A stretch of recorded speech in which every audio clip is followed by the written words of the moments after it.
Hey guys, we're back from Printing United and we're tired. Tired, weary, peopled out. 10 total podcasts and you're about to see them. So, without further ado, roll that intro. Cheers. We're about to hop into that episode, but first we want to talk about our sponsors. Without these sponsors, our podcast wouldn't be possible. So, first up is Monarch Color, our favorite ink Yes. ever. Yep. We talk about it all the time. Yes, we do. It's Yep. very opaque, easy to use, easy to train your printers on, and it makes your printers' lives easier. So if you want to check out what we use and what a lot of people use in the industry, it just does what it needs to do, does what it's supposed to do. Check out monarchcolor.com. And if you're looking for a place to buy Monarch ink, that would be our friends over at Blue Ridge Screen Products. Aaron and Rebecca over there, they carry Anatol presses, GSF screens, Monarch Color ink. Yeah, they carry You name water it. base, all kinds of different things. All the supplies you need for your shop. They are experts, have a lot of knowledge, and they partner with your shop, not just sell you something. So check out Aaron and Rebecca at Blue Ridge Screen Products at blueridgescreenproducts.com. Use last call 10 for 10% off your order. That's right. And last but not least, Corchem. Corchem is a chemical company for screen printing chemicals. We found out at the Printing United that they do a lot more than that. Yeah, So I had there's- no idea. Yeah, so check out Corchem. And those are some really fun guys to hang with. Really fun guys to hang with. So call Barry, call Jason. They'll help you out with all your screen printing chemical needs. And last but not least, again, PMI tape, our favorite tape in the industry. It is great for doing what it's supposed to do, holding in place throughout your print runs without any leakage or sticky residue after. That's right. So get some PMI tape. It's tape for screen printers. And now on to the episode. Welcome to Last Call for Plastisol. I'm Christy Schellenberger. And I'm Jeremy Ray. And go Hi. ahead. We have to take turns saying things because we forget who's going to say what. And I'm like, let's get gestures and stuff. And she's like, no, that's too serious. Too and I talked serious. to Shirt Show last night, or 2 nights ago, and they're like, yeah, we do hand signals all the time.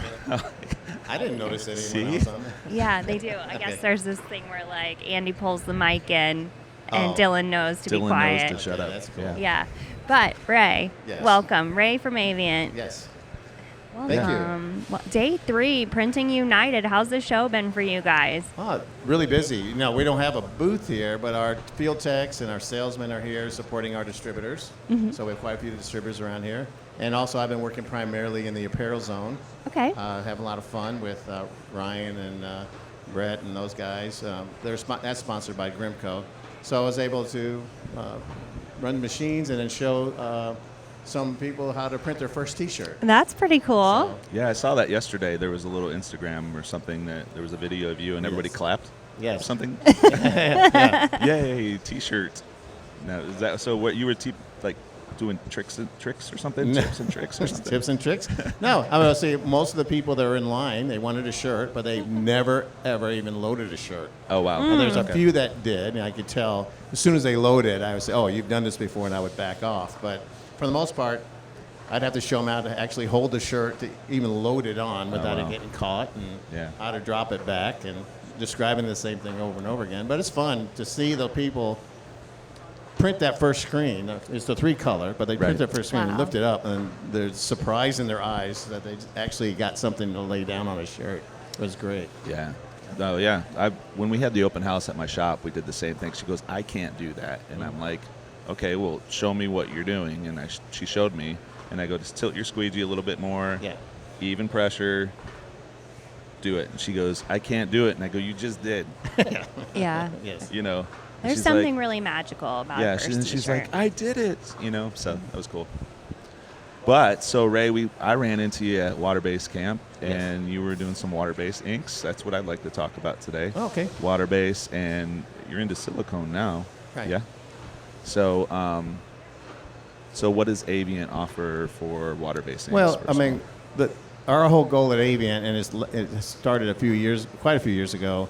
We decided that we wanted to make everything, any new development was going to be,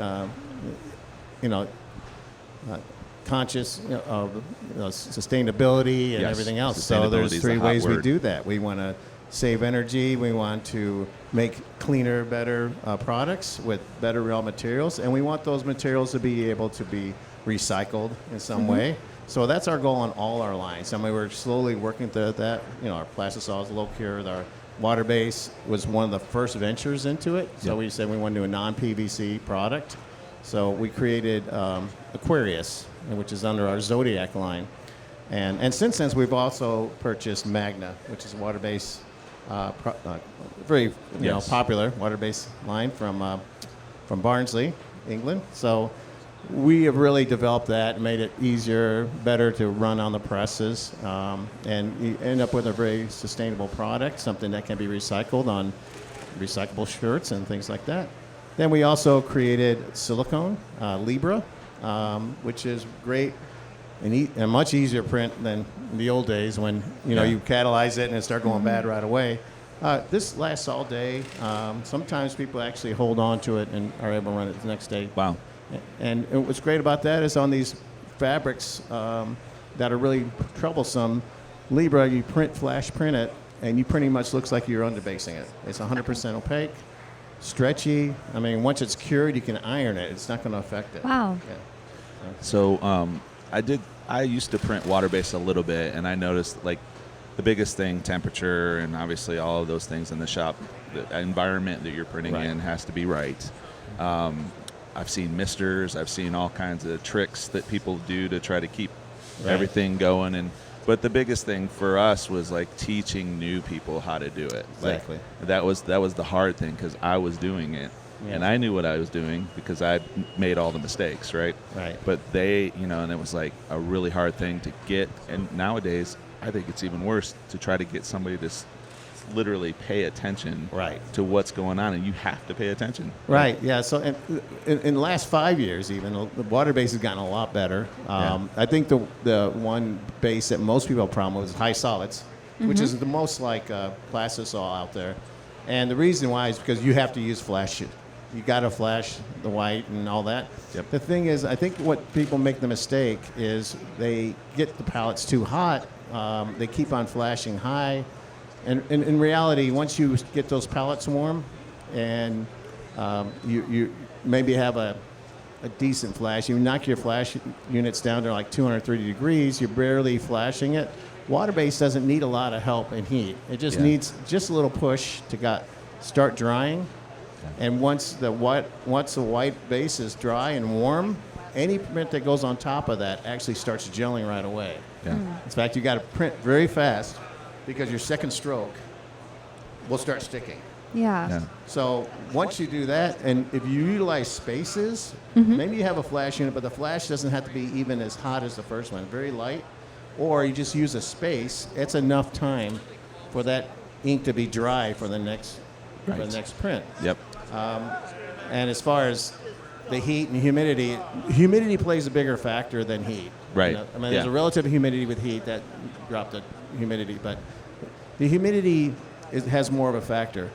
But the way we make inks now, the water base, it's self-wetting. So as long as you're flooding the whole image area, you shouldn't run into any problem. Okay.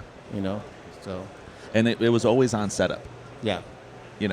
Oh yeah, you had to be patient. You got to be patient, and then I'm like, all right, let's stop putting ink in the screen until everything. Right.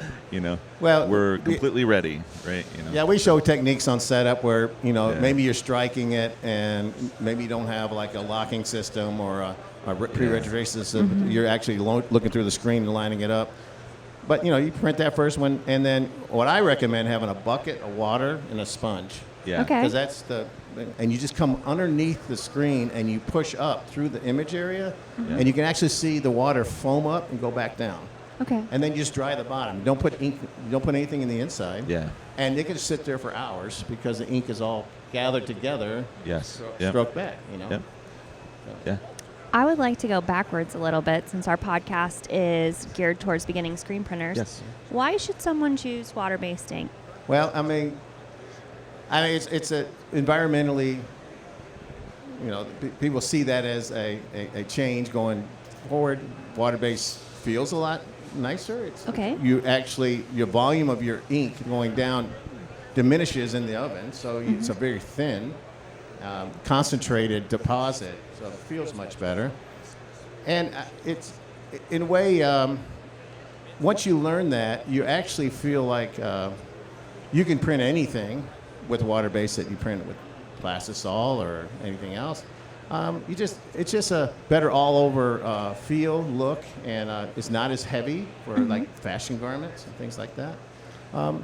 It is a choice, but I think it's kind of like the trend. You can actually advertise this is water-based, and you'll get a better price. Yep.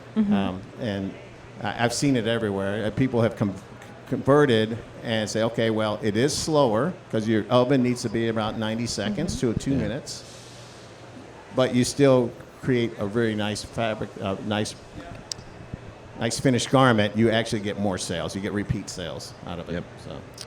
So my first experience with water-based is when a customer came requesting it. Yes. And then I was like, well, let me see if I can do this.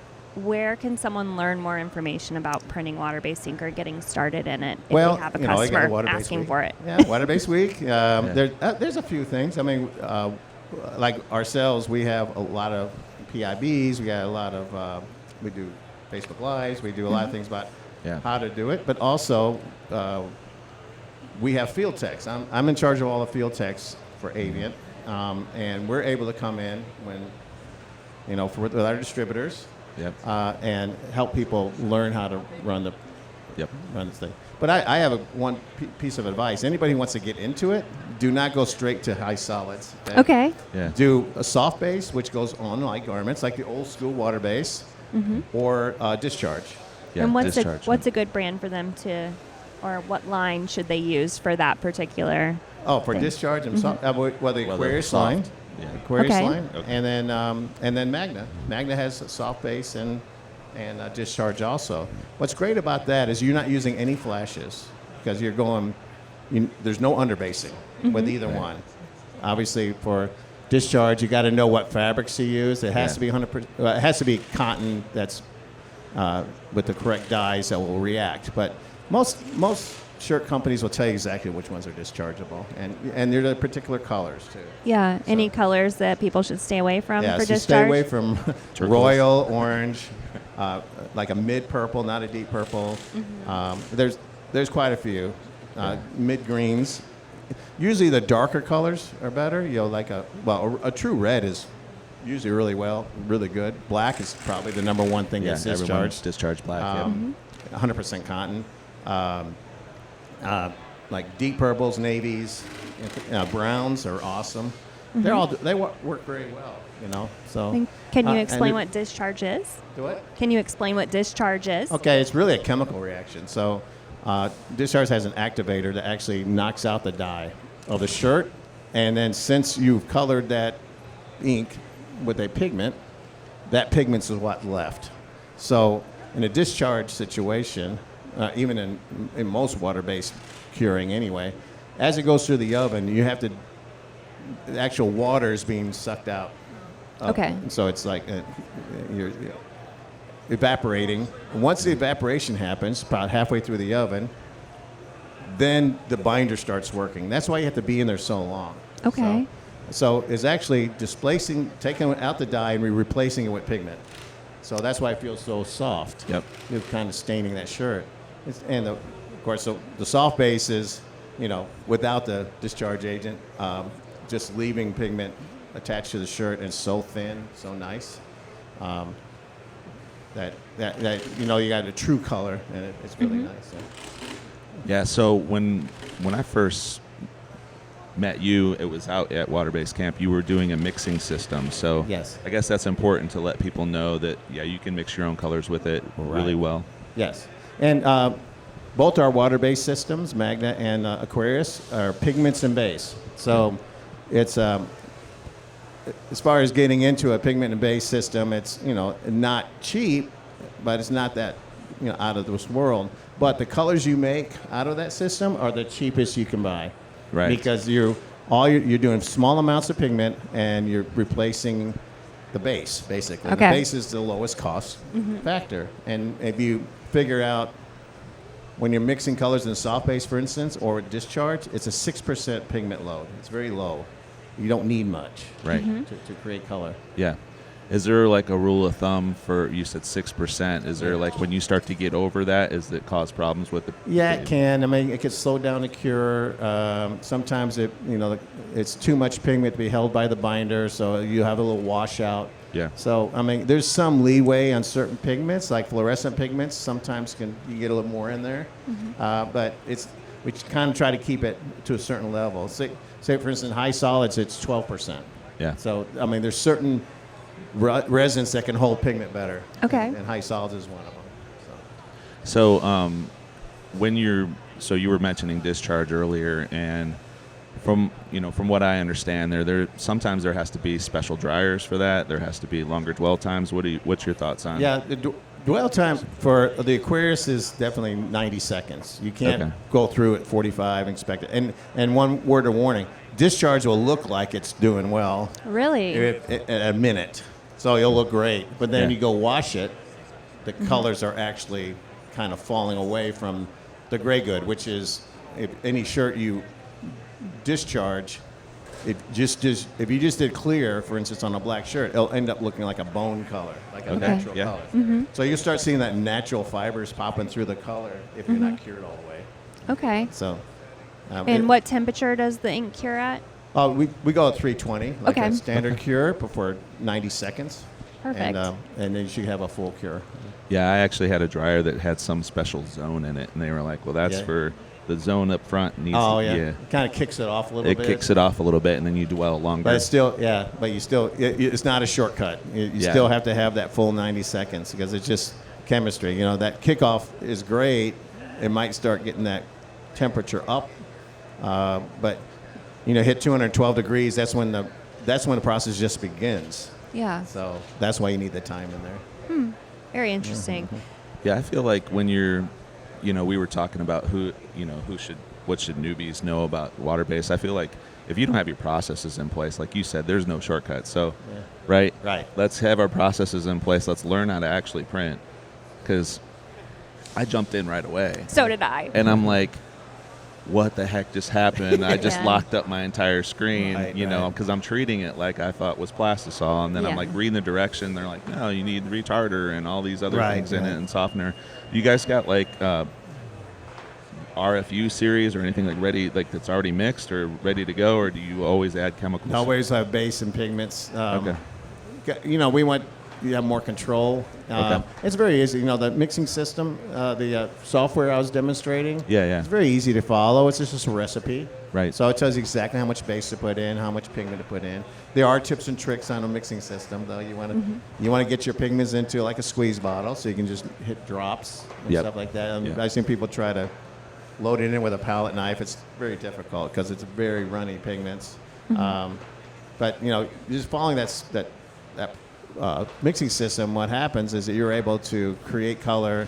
You can also, at times, if you make too much of a color or you have a color setting that you may not use again, you can recycle that into another color. Okay. So I mean, you got savings there too. Yeah. That's Turn everything to black. But you can actually say if you have 109C yellow and you got too much of it, you can look up, say, what can I make that into? Okay. And it may give you a whole list of 123C, for instance, I know I can make. Or if you have you need 123C and you're missing a component, maybe you didn't get your delivery that day and you're missing yellow, of course you need that. Then you can say, what can I make into 123C? What colors can I use? And you could do that way too. And then there'll be a whole list. And as you go through the formulas, you might get to 109C and say, oh, look, I don't need any yellow when I use this as a component. Right. And then you can convert it. So I was like, there's no such thing as stupid questions. I've had people ask me, they're like, hey, my ink is too runny. Yeah. Like, I can't, I don't understand what's going on. Why is my ink too runny? I'm like, well, I don't know what you did. Yeah. But so they're like, well, how do I get it to not be runny anymore? And I'm like, leave it in the screen. Yeah. It'll thicken up. Crank up your flash units. Crank up your flash units. I don't know. Do you have people calling that? What is your advice? Well, I mean, when we designed all these inks, we made it to where it'd be more, easy to run in the Sure. screen, easy to load and everything. Yeah. Obviously, the discharge and the soft base are a little bit thinner. Yeah. But it's not like the old days. I remember when I first started doing water base way back in '90s. It was so runny, you did not want to leave it in the screen flooded up very long. It would Yeah. start dripping through. Oh gosh. Yeah, that's what Yeah. I've But- seen it. Yeah. Yeah, it's crazy. And yeah. when it's that runny, it's usually not going to dry up in your screen. Yeah. Yeah. It's just it, and also you might have trouble if you're soaking the shirt. Yeah. It may need more time in the dryer because Yeah. you just have to dispense all that water out before it starts curing. Yeah, I think it has to do with your screen mesh too. Is there like Yeah. a recommended screen mesh for discharge? Well, discharge and soft base, we use like a 160. Okay. Okay. We do wet on wet, no flashing. Yeah. Every time it works. Cool. It's and use the flood bar with the little wings, and I had a setup one time at a show where it's a soft base and it was flood bars, wings on the flood bars and also wings on the squeegees, and we didn't have to touch it all day. It just Wow. kept it inside. And when you talk about soft base and discharge base, you can leave it flooded up for 40 minutes. And it's Okay. going to print fine. So any differences between printing manual and auto with water-based ink? Yeah, so the idea is like the discharge and water soft base, you can usually do that manually pretty easy by keeping it flood up, because flooding it up, going to the next job, high solid is a little harder, Okay. So if you got like a multicolor and you're taking too much time between every one of them, you can start getting a little dry, drying in the corners and the edges. So you just want to try to stay away from the high solids, but if you have to do it, it's going to be tedious, but you're going to print the white base and maybe clean it out with a sponge. Right. Which is kind of a quick process, and Yeah. then do the colors real quick, and then maybe flood those up, because the white is probably the one that's going to be the most problem. It has the most solids in it.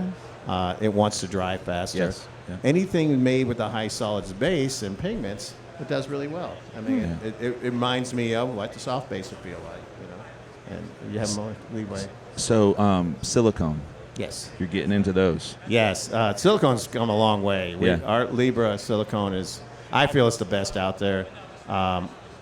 If you came up on someone running silicone right now, you would swear it was Plastisol. Really? Yeah, it just looks and feels like it. The problem is you can't do a wet on wet with silicone. You have to do flash every color. Okay. But instead of putting an underbase down, you can actually do a rotation twice. I see a lot of people do this. And flash print all the colors, and it looks 100% opaque. Okay. And you can cure it at 250 degrees in the Yeah. oven. And Oh wow.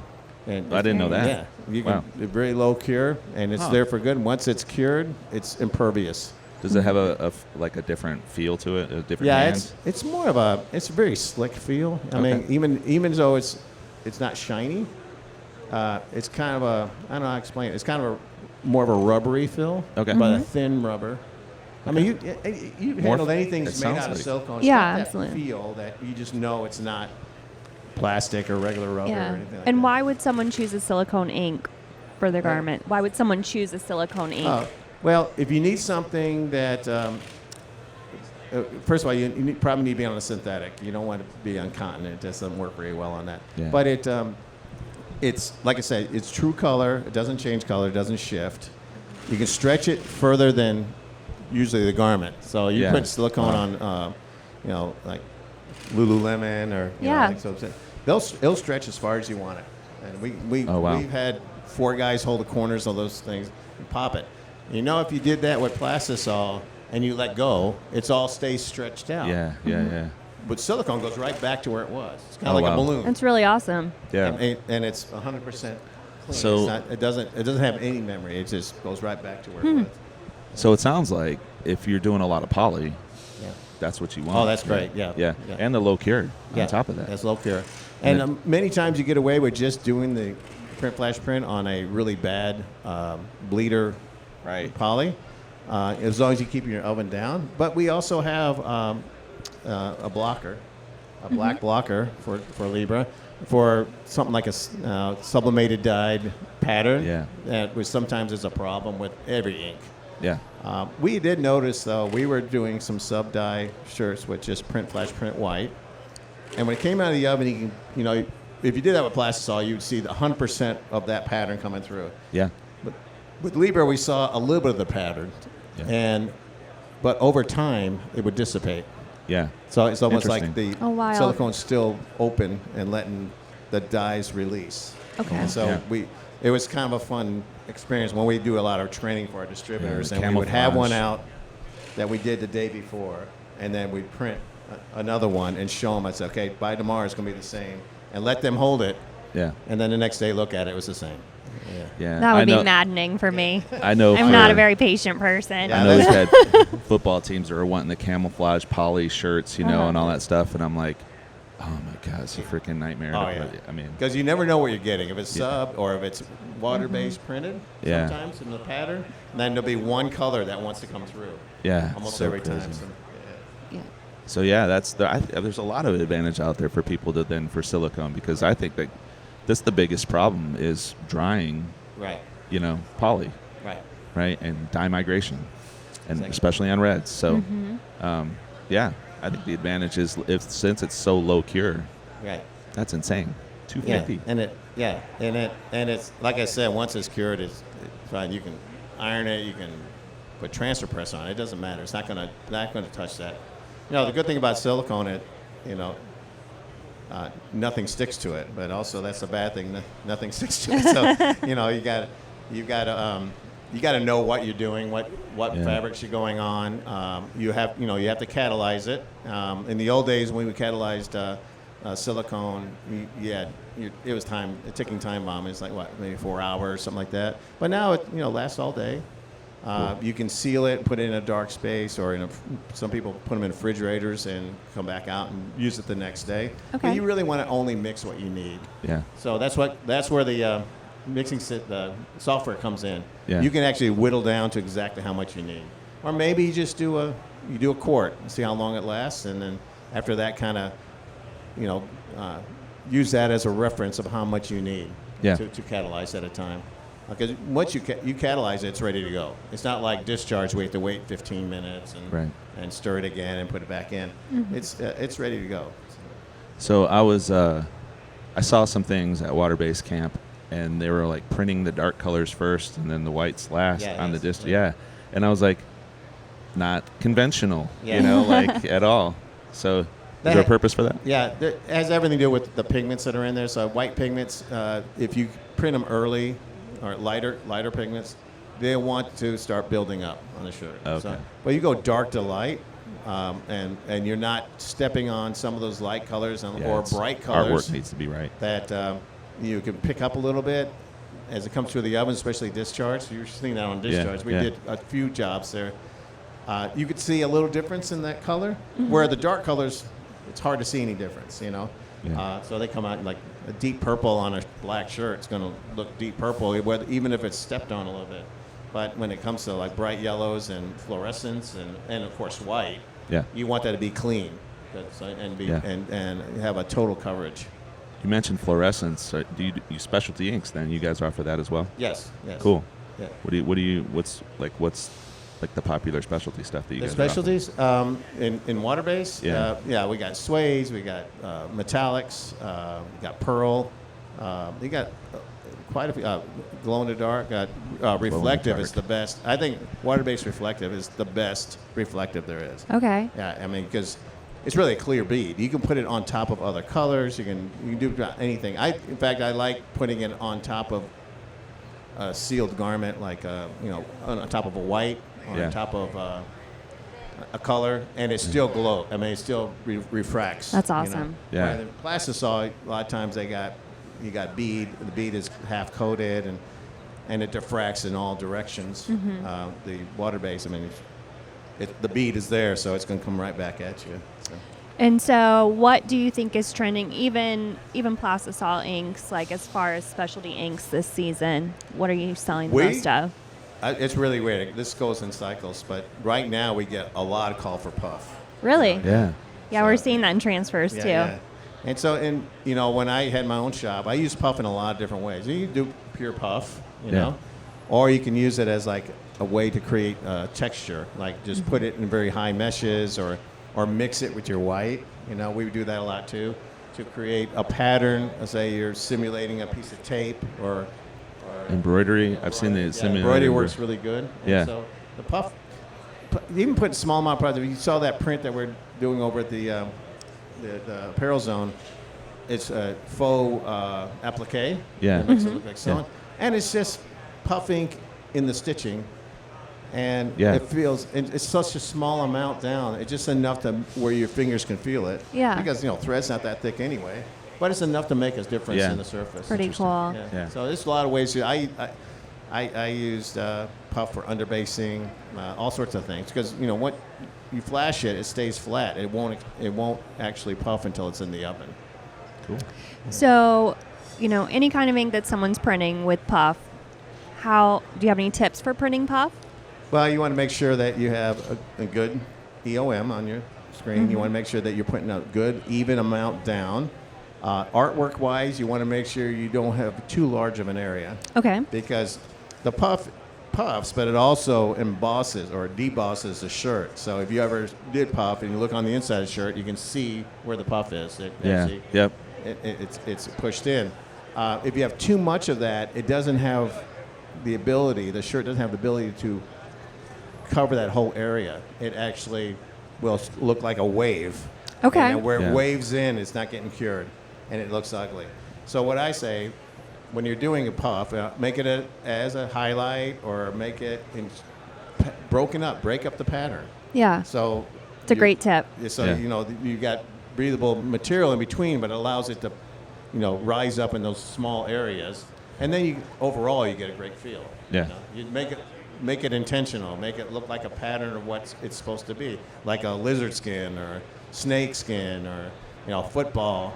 Right. Yeah. Use it that way. Man, there's a lot of cool stuff. Yeah. This has been really informational. Oh, Yeah. You're probably the most informational guy we've had on here, person you've had. What did you do before you worked for Avient? I ran screen print shops. Really? Yeah. So I did that for 20 years.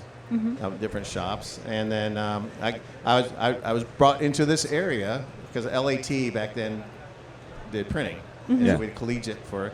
Okay, so I was living in Memphis, and then I moved here to be art director, and then I took over screen printing, and then I met Wilflex. Okay. And so we were trying to change what type of printing we're doing. We needed something to be a little bit smoother and stuff. So that's when I met them, and then they recruited me to work there, and that was in 1996. So been there 25 years, so 45 total years in screen printing. So.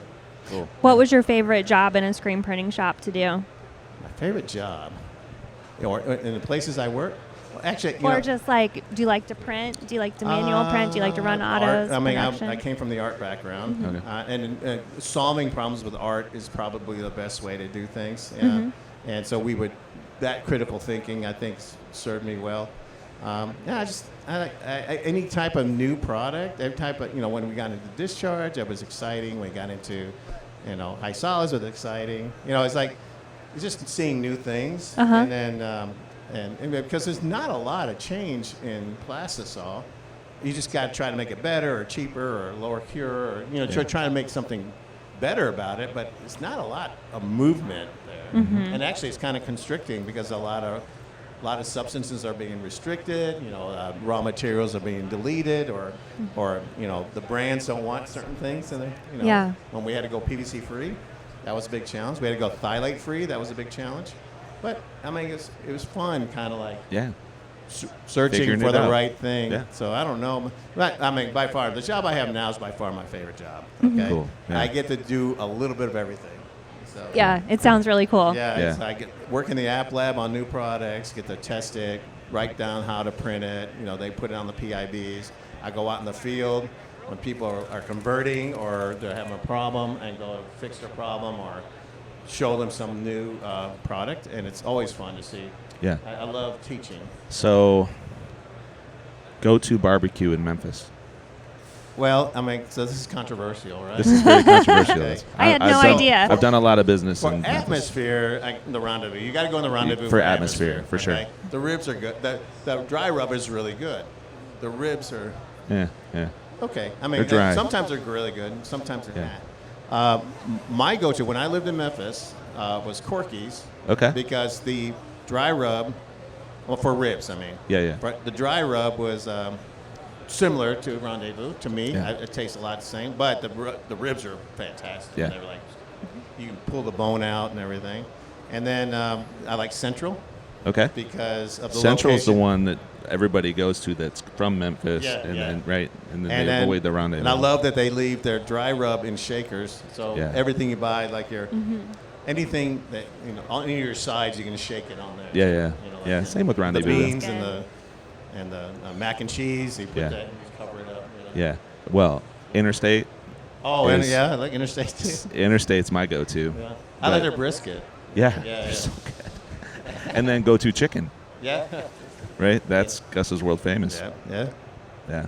That's a- Christy, you got to go to Memphis. I've never been to Memphis, my but I gosh. She's am never been to very Nashville. hungry right now. I didn't eat breakfast, Wait. and Him in a Nashville. She hasn't been to Nashville. haven't. You go to Nashville and get there's a Corky's in Nashville. Yeah, I, yeah. I stop there every time. Yeah. So, oh man.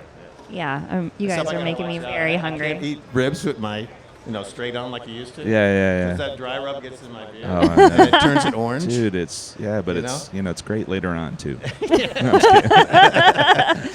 So last night you hosted an open house for Yes. screen printers here. It was wonderful. Yeah. Thank you for doing that. No Did Mas. you have a good No time? Mas Cantina. Yeah. That was really good. Oh, I love that place. Yeah, Yeah. there Their was carnitas were really good. everything was great Yeah. there. A lot of people, a lot of networking. Yeah. Great Yeah, fun. we had a good turnout. I was really proud. I'm glad. You never know what's going to happen, especially when you're off site a little bit. But yeah, we had a good turnout. I think Yeah. Yeah, it was fun. more people came than we invited. I think, but that's okay. Yeah. That happens. Yeah, we might have brought a couple of extra people with our card too. The lady goes, "No problem." Okay. Okay. Yeah. That's okay. No. Yeah, it was fun. There was a lot of Right. people there, and it was like huge, walking around that place. Yeah. Like, It's surprising. You think, Yeah. you think you got this little area, and then it goes all the way in the back. like, wait, where'd everybody go? Oh, they're hiding in the way back. Yeah. Yeah. Exactly. So yeah, cool. Well, I appreciate you being on the show today. Oh yeah, I enjoyed it. We always close out all of our podcasts by talking about our passion and our purpose at this point in our life. Uh-huh. So, Ray, My what is your passion and what is your Oh, purpose well. today? Yeah. My purpose is to raise my girls like best I can. Yep. I've got 4 girls and 1 boy, and right now we just went through a divorce, a friendly one, very friendly, and we're still Yeah. best friends. I talk to her every day, but our Good. girls are the most important things to us. And Yeah. the youngest Sure. one is 18, so she's about to get out there too. So Uh-huh. they're all doing really well. They're all thriving. They're their own voice. They expect nothing less than the best effort. I mean, I can say the best, Yeah.